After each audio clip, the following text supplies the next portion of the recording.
This budget has already been dubbed the Savers and Pensioners budget, and it's easy to see why.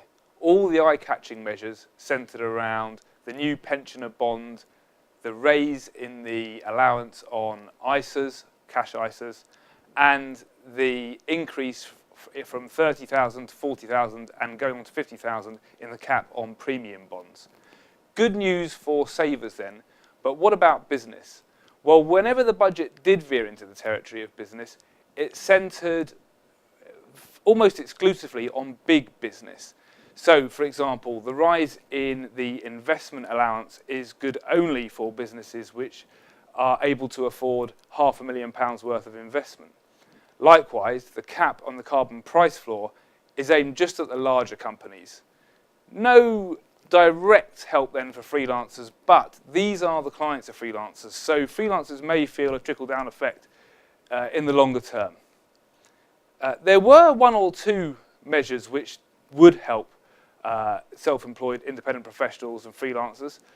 Those were the freeze on the fuel duty, which is helpful for freelancers who move around the country a lot visiting various client sites, and the investment in infrastructure commitment, which continues on from previous budgets, which is very good news. Again, we do need to move around as small businesses.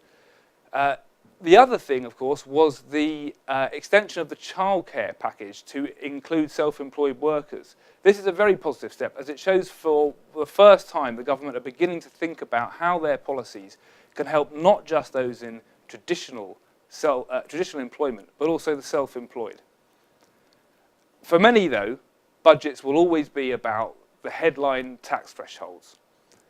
In this budget, we saw the personal allowance go up to £10,500. That's £500 more than some people thought it would do. Good news for freelancers who pay themselves a salary. And for those that pay themselves an even bigger salary, the 40p rate threshold is increased by 1%, going up a further 1% next year too.